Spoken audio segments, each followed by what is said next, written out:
Medium, medium पे force कैसे depend करता है, ये टॉपिक है, समझ लो। ठीक है,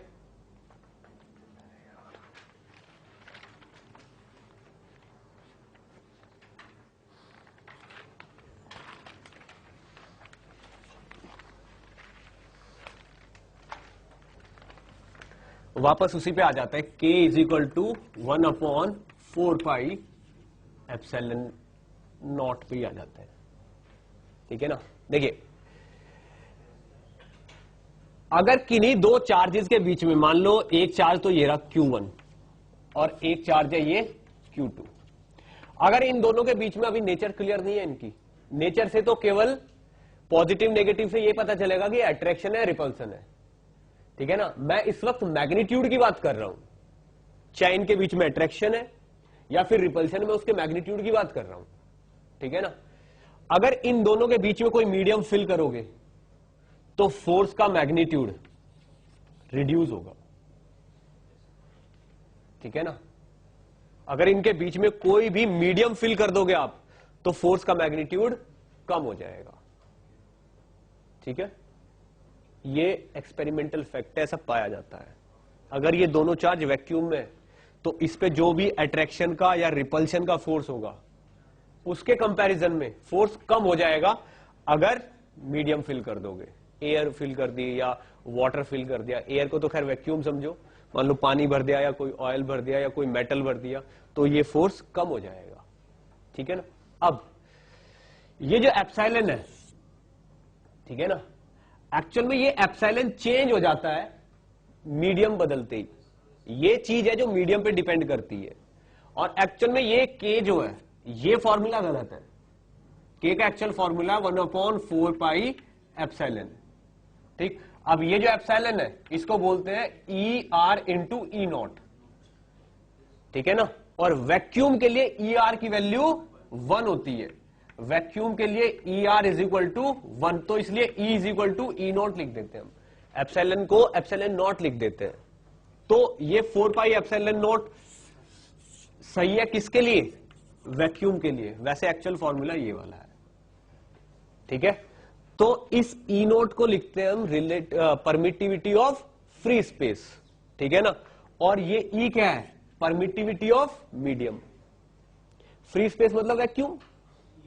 ठीक है ना, तो ये तो परमिटिविटी ऑफ मीडियम हुई, परमिटिविटी ऑफ मीडियम, और ये परमिटिविटी ऑफ फ्री स्पेस हुई, और ये जो हुई ये हुई रिलेटिव परमिटिविटी।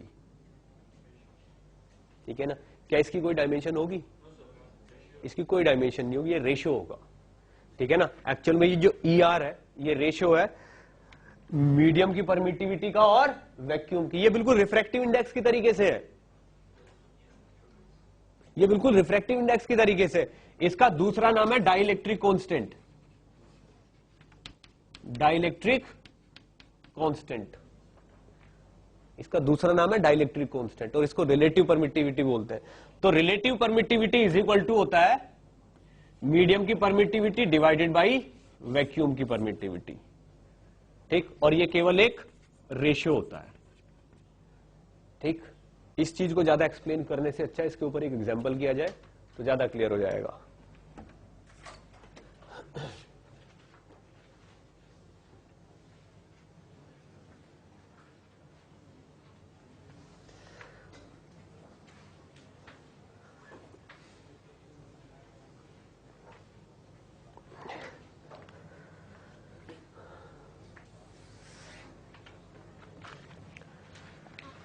ओके,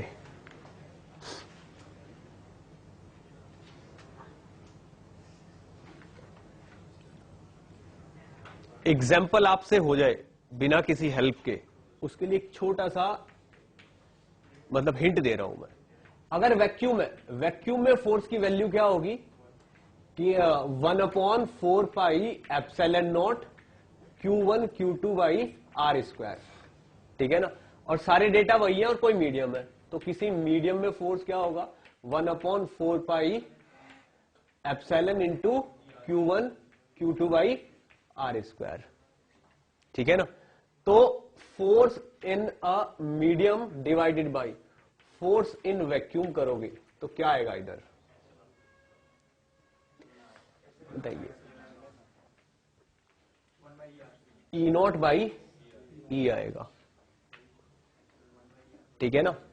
तो force in a medium divided by force in vacuum is equal to E naught by E, ठीक है ना।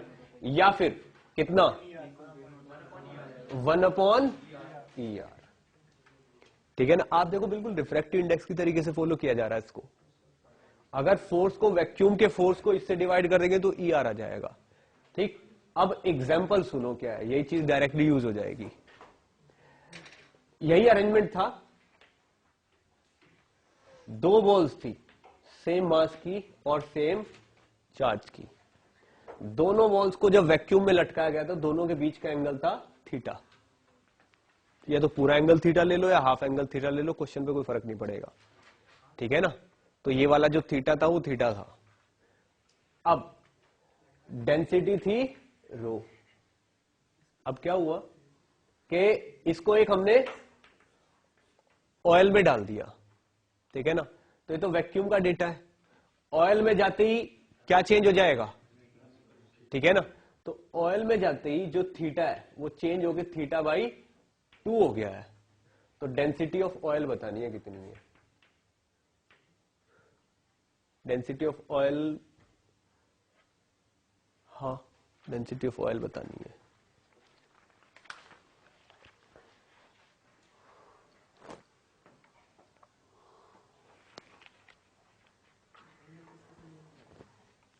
एंगल, या इस क्वेश्चन को दूसरे तरीके से पूछ लेता हूं मैं।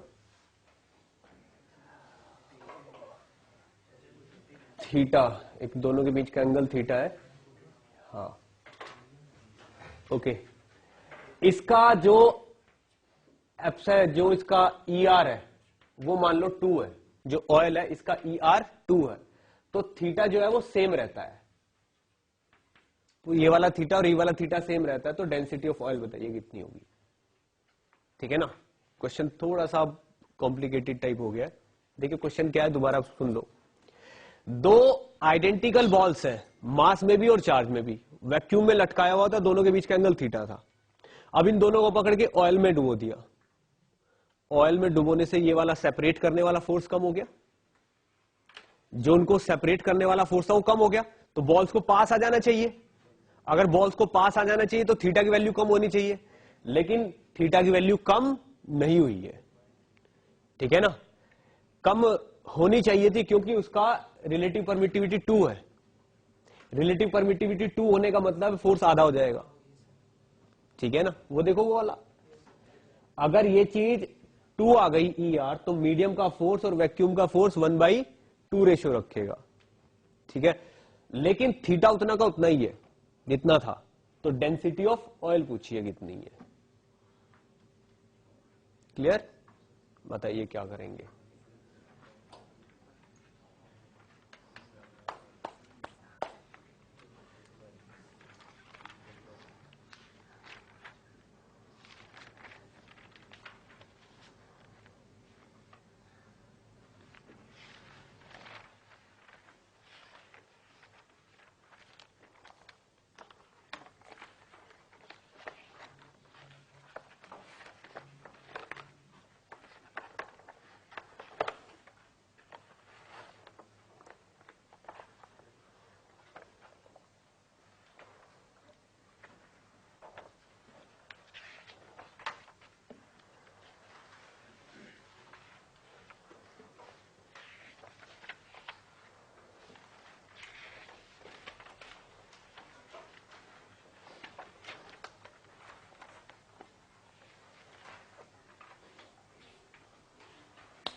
किसकी टर्म में आंसर आएगा,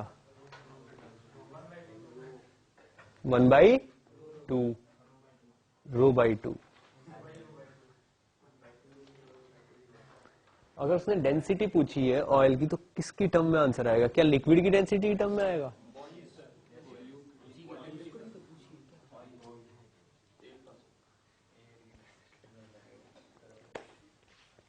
एक्चुअल में जो ऑयल की डेंसिटी आएगी ना, वो ये जो एम मास के स्फीयर से ये बॉल्स है ना, उनकी टर्म में आएगी आंसर। जो ये एम मास लिया हुआ है ना, ठीक है ना, इसकी टर्म में आएगा।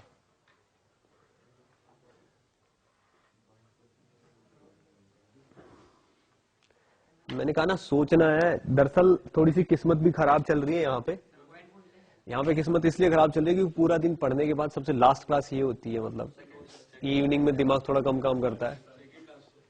सेकंड लास्ट है ना, क्या हाँ हाँ, बायंसी ही तो लगेगी, इसलिए तो पूछा है मैंने डेंसिटी किसकी टर्म में आएगी। वॉल्यूम ऑफ बॉडी, वी ले लो।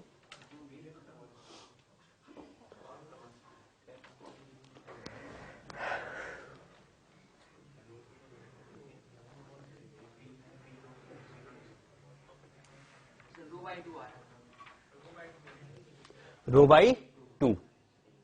रो किसकी डेंसिटी है? एम मास की।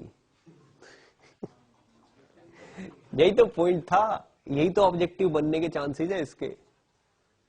वो क्या पता लिक्विड की डेंसिटी, वो वाटर की डेंसिटी की टर्म में ऑप्शन लिख दे, या इसके एम मास की डेंसिटी की टर्म में ऑप्शन लिख दो। फंडे क्लियर होने चाहिए आपको। ठीक, देखो क्या करना है, होगा क्या। यहां पे पर्पस आंसर निकालना नहीं है कि आंसर क्या है, ठीक है ना। आंसर तो रो बाई 2 ही आना है। 2 रो या रो बाई 2 ऐसे कुछ आ जाएगा, जो भी होगा 2 का फैक्टर आ जाएगा उसमें। पर बात यह है कि वो किसकी टर्म में आंसर आना है, ठीक है ना। एकदम परफेक्ट आंसर आएगा 1 2 3 या किसी की टर्म में आना है, ठीक है। क्वेश्चन क्या आएगा, देखो किसी भी एक बॉल का एफबीडी बना लो जब सब चीजें आइडेंटिकल है, ठीक। अगर मैं इनको डुबोने से पहले एफबीडी बनाऊंगा तो डुबोने से पहले क्या होगा, इस तरफ टेंशन टी होगी, ठीक है ना। इधर वाली बॉल का लगा रहे हैं, ठीक है। तो इस पे इस तरफ तो फोर्स लगेगा QE, ठीक है ना, और इस तरफ फोर्स लगेगा mg। एंगल कितना बन रहा था? थीटा। चाहे इसको हाफ एंगल ले लो या पूरा एंगल ले लो, एंगल मैटर ही नहीं करता कितना है, ठीक है ना। अरे इधर वाली, इस वाली बॉल की बना रहे हैं हम, माना हो गया नहीं, था ही पहले से ही। ये थीटा है, ठीक है। तो T cos theta is equal to mg और T sin theta is equal to QE। तो tan थीटा की यहां पे वैल्यू आ रही थी QE बाई mg, ठीक है ना। एक्चुअल में ये इलेक्ट्रोस्टैटिक फोर्स था, ठीक है। अब इलेक्ट्रोस्टैटिक फोर्स किस जगह पे था? जहां पे ER की वैल्यू 1 थी, ठीक है ना। तो एक्चुअल में ये फोर्स मल्टीप्लाई बाई 1 था, ER टाइम्स होता है। अब यह लिक्विड में डुबो दिया इसको इस तरीके से, ये पानी में डुबो दिया इसको, या कोई ऑयल जो भी ले रखा हमने, इसके ER कितना है? 2। तो यहां पे क्या होगा, जब इसी का दोबारा से एफबीडी बनेगा ये वाला, तो ये वाला फोर्स अब FE बाई 2 आ जाएगा, क्योंकि इलेक्ट्रोस्टैटिक फोर्स उतने टाइम से कम हो जाता है। इसका ER कितना है? 2, और वही वहां पे दिखा है, ER जितना होता है उतने टाइम से फोर्स कम हो जाता है। तो ये फोर्स कम हो गया, ठीक। लेकिन उसने कहा है कि ये फोर्स भले ही कम हो गया है, पर ये वाला जो एंगल है, ये T के साथ वाला जो ये एंगल है, ये अभी भी थीटा ही है। इसका मतलब जिस रेशो में ये कम हुआ है उस रेशो में ये भी कम हो जाएगा, तभी तो दोनों का रेशो वही का वही मेंटेन रहा। tan थीटा क्या है? एक्चुअल में इन दोनों का रेशियो ही तो है। एक्चुअल में इस फोर्स का और इस फोर्स का रेशियो है tan थीटा। अब डुबोने से ये रेशियो नहीं बदला है, हमें पता चल गया ये तो आधा हो गया, इसका मतलब ये भी आधा हो गया होगा, ठीक है ना। अब mg तो कम नहीं हो सकता, इसका मतलब ऊपर को थोड़ा सा बायंसी लग गया है, और नीचे को तो mg रहेगा। तो नीचे की तरफ नेट फोर्स कितना आ गया, क्योंकि ये तो आधा हो गया, तो नेट फोर्स नीचे कितना आ गया? mg by 2। इसका मतलब mg माइनस बायंसी किसके बराबर है? mg बाई 2 के, ठीक है।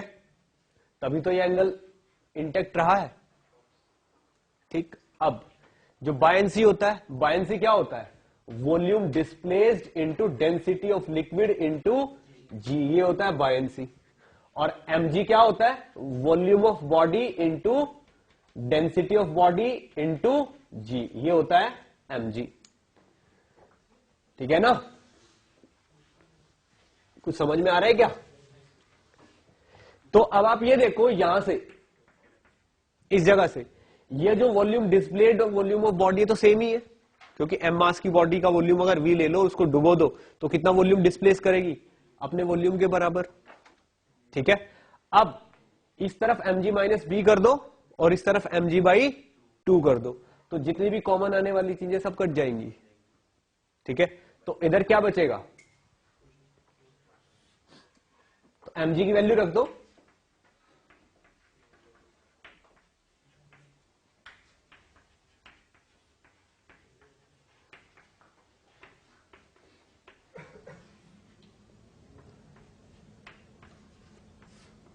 ये लिख दी ना मैंने इक्वेशन, ये वाली इक्वेशन, ये वाली जो इक्वेशन है मैंने यहां पे लिख दी, क्या क्या चीजें कट जाएंगी। ठीक है, तो density of body minus density of liquid is equal to density of body by 2। क्या बात समझ में आई? तो density of liquid is equal to आ जाएगी डेंसिटी ऑफ बॉडी बाई 2, ये आंसर है। ठीक है ना, बात प्रोसीजर वाइज करने की थी चीजें, लोग बाग सोच भी नहीं सकते कि इसमें बायंसी का रोल है, पर वो डेंसिटी पूछता है ना, वहां से थोड़ा सा क्लू मिल जाता है। ठीक है ना, एक्चुअल में क्या होगा, जैसे ही यहां पे मीडियम आ जाएगा ना, मीडियम आने से इलेक्ट्रो जो रिपल्शन वाला फोर्स है वो कम हो जाएगा, तो पार्टिकल्स पास आने की कोशिश करेंगे, लेकिन नीचे से लगने वाला बायंसी उनको वापस वहीं ले आएगा। क्या बात समझ में आई? और बायंसी लगेगा तभी इसकी वजह से, तो बायंसी का फोर्स यहां पे बैलेंस कर लेता है इलेक्ट्रोस्टैटिक फोर्स की कमी को। ठीक है ना, रिपल्शन तो कम ही हो जाएगा। क्या ये क्वेश्चन आपको समझ आ रहा है? ठीक है, ये देखो बायंसी का तो फंडा होता है, बायंसी का फोर्स कितना होता है, जितना भी बॉडी वॉल्यूम डिस्प्लेस करती है वो लेना होता है, और लिक्विड की डेंसिटी लेनी होती है, उसमें जी की मल्टीप्लाई कर दो तो बायंसी का फोर्स आ जाता है, और वो हमेशा ऊपर की तरफ लगता है। ठीक है ना, वो हमेशा ऊपर की तरफ लगता है। mg क्या होता है, बॉडी का वॉल्यूम, डेंसिटी ऑफ बॉडी है तो मास हो गया ना, मास ऑफ बॉडी हो गया ये, इनटू जी इज mg। ठीक है, आगे बढ़े, आगे बढ़े, चलो टाइम तो अभी बहुत है। अब एक स्टेटमेंट सुनना,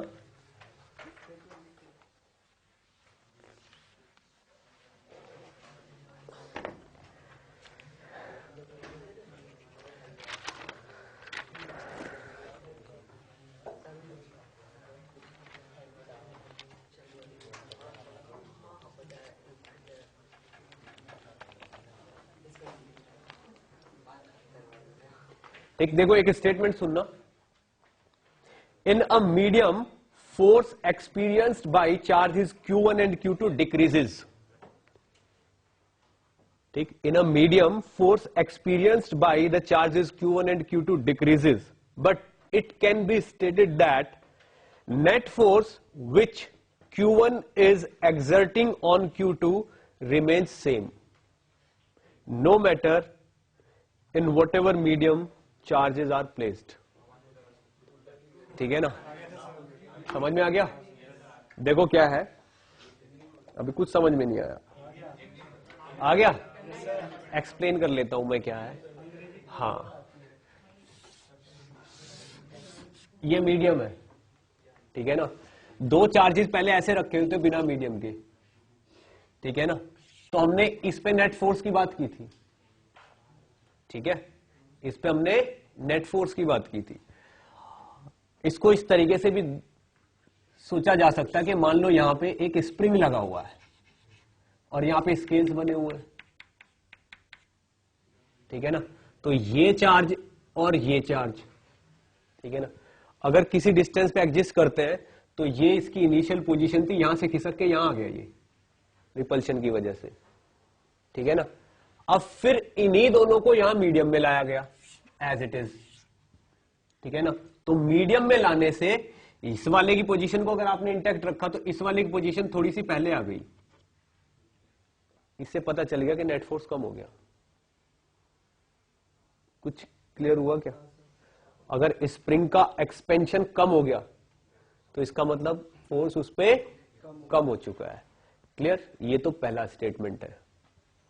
लेकिन उसने बोला कि ये बोला जा सकता है कि Q1 की वजह से Q2 पे जितना फोर्स था वो वही का वही है।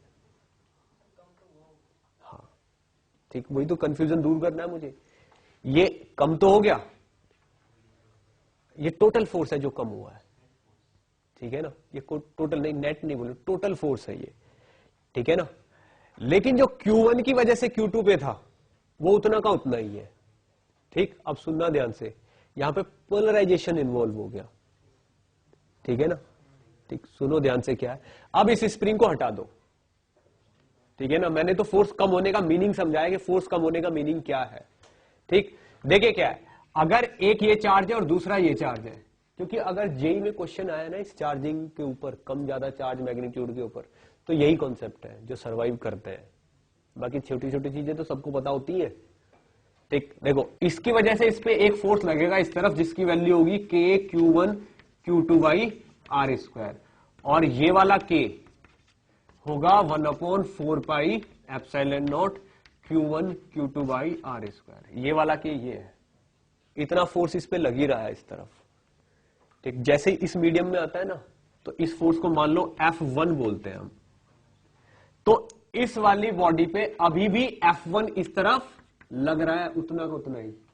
लेकिन ये जो मीडियम है इसमें पोलराइजेशन हो जाता है इन चार्जेस की वजह से, क्योंकि कोई भी मीडियम 100% इंसुलेटिंग नहीं होता और कोई भी मीडियम 100% कंडक्टिंग नहीं होता। तो यहां पे जो पोलराइजेशन होता है, ठीक है ना, पोलराइजेशन का इफेक्ट क्या होता है? पोलराइजेशन का इफेक्ट होता है कि इलेक्ट्रिक फील्ड के अपोजिट डायरेक्शन में एक नया इलेक्ट्रिक फील्ड जनरेट हो जाता है, ठीक है ना। तो इस वाले चार्ज पे एक एडिशनल नया फोर्स लगेगा इस तरफ, जिसको फोर्स ऑफ पोलराइजेशन बोलेंगे। ठीक, और ये नेचर का रूल है कि वो वाला फोर्स इलेक्ट्रोस्टैटिक फोर्स के अपोजिट जनरेट होता है। ठीक, अब इस पे यहां पे जब वैक्यूम था केवल एक फोर्स था इस तरफ लगने वाला F1, ये वाला तो नहीं था। ये वाला फोर्स पोलराइजेशन तो किसी मीडियम का ही हो सकता है। ये वाला फोर्स आएगा ही तब जब मीडियम होगा। तो अब इस पे लगने वाला इस तरफ नेट फोर्स कितना हो गया? F1 minus Fp। अब नेट फोर्स तो हो गया कम, लेकिन F1 तो वही का वही है। क्या ये कूलाम फोर्स है? कूलाम फोर्स तो ये वाला है, और ये वाला फोर्स तो यहां पे और यहां पे सेम ही है, ठीक है ना।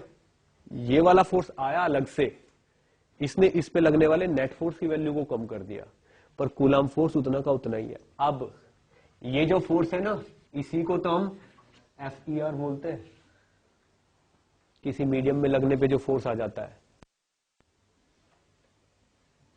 कोई मीडियम फिल किया हमने, ठीक है ना। अगर इस मीडियम का ये जो ER है वो 3 है मान लो, तो ये वाला जो फोर्स होगा ये F1 बाई 3 हो जाएगा, और ये हो जाएगा F1, यानी कि Fp की वैल्यू कितनी आ जाएगी? Fp की वैल्यू कितनी आ जाएगी? 2/3 F1, ये आ जाएगी। कुछ समझ में आया? तो पोलराइजेशन होने की वजह से कोई भी मीडियम क्या करता है, बस एक एक्स्ट्रा फोर्स डेवलप कर देता है इलेक्ट्रोस्टैटिक फोर्स के अपोजिट, तो उस पे जो नेट फोर्स है वो कम हो जाता है। लेकिन ये जो कूलाम्बिक फोर्स है वो तो उतना का उतना ही रहता है, इसलिए कूलाम्बिक फोर्स ये है। दिस इज कूलाम्बिक फोर्स, ये कूलाम फोर्स है।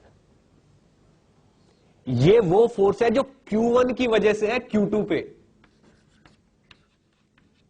और ये वो फोर्स है जो मीडियम की वजह से है Q2 पे, और ये टोटल फोर्स है इस पे। इसलिए F1 तो वही का वही रहेगा चाहे किसी मीडियम में ले जाओ। तो Q1 की वजह से Q2 पे फोर्स इंटैक्ट रहेगा वही का वही चाहे किसी भी मीडियम में ले जाओ। इसीलिए कूलाम ने पहले ही बोल दिया था कि I am talking about Q1 and Q2 only, not about the medium, और वो फोर्स कभी चेंज होगा नहीं। बाकी के और आप कुछ भी करते रहो, क्या पता आप जीरो बना दो फोर्स को, वो तो आप लोगों की मर्जी है, पर जो Q1 की वजह से Q2 पे फोर्स है वो तो उतना ही रहना है। ठीक, अब इस फोर्स को, ये वाला फोर्स है ना, इसमें हम इंजीनियरिंग लगाते कि ये फोर्स है 4 पाई epsilon not ER into Q1 Q2 by R square. ये जो है ना, ये वाला फोर्स लिखा जाता है फाइनली, जो पोलराइजेशन का फोर्स माइनस करके तब ये चीज आती है। ठीक है, अगर ये वाली चीज 2 है तो इसका मतलब पोलराइजेशन का फोर्स इलेक्ट्रोस्टैटिक फोर्स का आधा है। ठीक है ना, तो इलेक्ट्रोस्टैटिक फोर्स का वैल्यू उसने आधी कर दी है, हाफ कर दी है। ठीक, एक्चुअल में वैल्यू हाफ नहीं की, उसके अपोजिट में लग गया जाके, तो नेट फोर्स हाफ हो गया है। क्या बात समझ में आई? अब नेट फोर्स का यूज, इस वर्ड का यूज आप किसी भी जगह कर सकते हो। मैं इसको टोटल फोर्स बोल रहा हूं कि टोटल फोर्स कम हो गया है, पर Q1 की वजह से Q2 पे फोर्स वही का वही है। बात समझ में आती है? इस चीज को जितना ज्यादा पढ़ाऊंगा उतना कंफ्यूज होगे, इसलिए इतना बहुत है। ठीक, तो ये बोला जा सकता है कि Q1 की वजह से Q2 पे फोर्स वही का वही रहता है, भले ही नेट फोर्स कम हो जाए। क्लियर हुआ? ओके, थोड़ा सा और आगे बढ़ते हैं। कितने हेडिंग पूरे कर दिए हमने? 3। खैर, नेक्स्ट लेक्चर इसका मोस्ट इंटरेस्टिंग लेक्चर होगा, क्योंकि ये शुरुआत है, इसमें ये सारे काम करने पड़ते हैं। अब वो सारी चीजें आएंगी SHM वगैरह वाली, कि दो चार्जेस के बीच में एक चार्ज। चलो आज का लेक्चर यहीं तक।